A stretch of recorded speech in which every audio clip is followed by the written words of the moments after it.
नियम सांगायचे आहेत आपण, ज्याला वाटते वर्गात आपले हे नियम असले पाहिजेत त्याने तो नियम सांगायचा इथं. हां, तुम्हाला काय वाटतं वर्गात काय असलं पाहिजे? पहिल्यांदा काय सांगितलं श्रद्धानं? नियमित आणि वेळेत शाळेला येणे. बरोबर, तिचं म्हणणं आहे नियमित आणि वेळेत आलं पाहिजे शाळेला. मानसी? शाळेची शिस्त पाळणे. शाळेची शिस्त पाळली पाहिजे. बरोबर. आणखीन काय? हां नेहा? 2 वेण्या नियमित असावे. 2 वेण्या आणि नुसतं त्याला रिबीन बांधलेली असली पाहिजे. बरोबर. आणखीन काय? आणखीन काय वाटतं कुणाला? तुमचा वर्ग आहे, तुमचे नियम. वर्ग स्वच्छ ठेवावा. अगदी बरोबर. वर्ग हा नेहमी आपला स्वच्छ असला पाहिजे. अजून सांगा.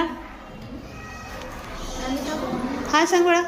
मुलांचा नियमित इन्शर्ट असावा. बरोबर, मुलांनी नीटनेटकं आलं पाहिजे, इन्शर्ट केला पाहिजे. अगदी बरोबर. अजून काय वाटतं कुणाला?